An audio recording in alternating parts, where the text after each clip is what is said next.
अब आ जाइए उस बड़ी खुशखबरी की तरफ जो कल रात को पाकिस्तान के हवाले से आई है,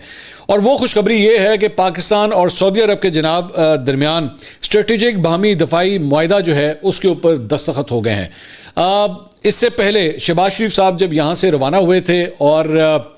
उसी वक्त ये आइडिया होना शुरू हो गया था कि कुछ बड़ा होने जा रहा है, क्योंकि अभी अभी इनकी मुलाकातें जो हैं वो हुई थी सरबराह कॉन्फ्रेंस के अंदर जो कतर में हुई थी, और लेकिन वो आए 1 या 2 दिन उन्होंने क़याम किया और उसके बाद दोबारा जो है वो सऊदी अरब के लिए निकल पड़े। और जैसे ही वो सऊदी अरब की एयर स्पेस के अंदर दाखिल हुए थे तो सऊदी F-15s ने जो है उन्हें वहाँ पे प्रोटोकॉल दिया, और उनके साथ साथ जो है जो पाकिस्तानी प्राइम मिनिस्टर का जहाज़ है उसके साथ साथ उन्होंने ट्रेवल किया। वहीं से इंडिकेशंस आना शुरू हो गई थी कि कुछ बड़ा होने जा रहा है, क्योंकि आम तौर पे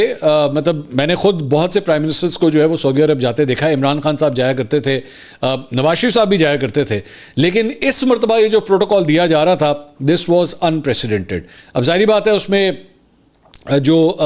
फील्ड मार्शल हैं आसिम मुनीर साहब, उनका भी एक बहुत बड़ा किरदार है। ये जो दिफाई मुआहिदा आपस में हुआ है, दिफाई मुआहिदा बेसिकली कहता क्या है? दिफाई मुआहिदा ये कहता है कि अब दोनों के ऊपर, इनमें से किसी एक भी मुल्क के ऊपर अगर हमला हुआ तो वो दोनों मुल्कों के ऊपर हमला जो है वो तस्वुर किया जाएगा। अब अगर इसको पाकिस्तान के सबसे पहले पॉइंट ऑफ व्यू से देखा जाए तो जाहिर बात है अभी अभी पाकिस्तान की और इंडिया की जो है वो जंग होकर हटी है। इसका मतलब है कि इंडिया ने आज के बाद अगर कोई शरारत की और पाकिस्तान के ऊपर हमला करने की कोशिश की तो सऊदी अरब जो है वो पाकिस्तान के बिल्कुल साथ आके खड़ा होगा। उसके रिसोर्सेज, उसके फाइटर जेट्स, उसके तमाम तर जो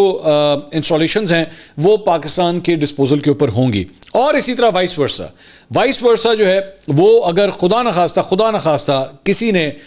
मक्का मुकरमा या मदीना मुनव्वरा इनके ऊपर खुदा न खास्ता हमला करने की कोशिश की, इजराइल ने अगर कोई इस किस्म की हरकत करने की कोशिश की या किसी और भी थर्ड पार्टी ने इस किस्म की कोई हरकत की कोशिश की, तो हिफाजत की जिम्मेदारी जो है वो पाकिस्तान को मिली है।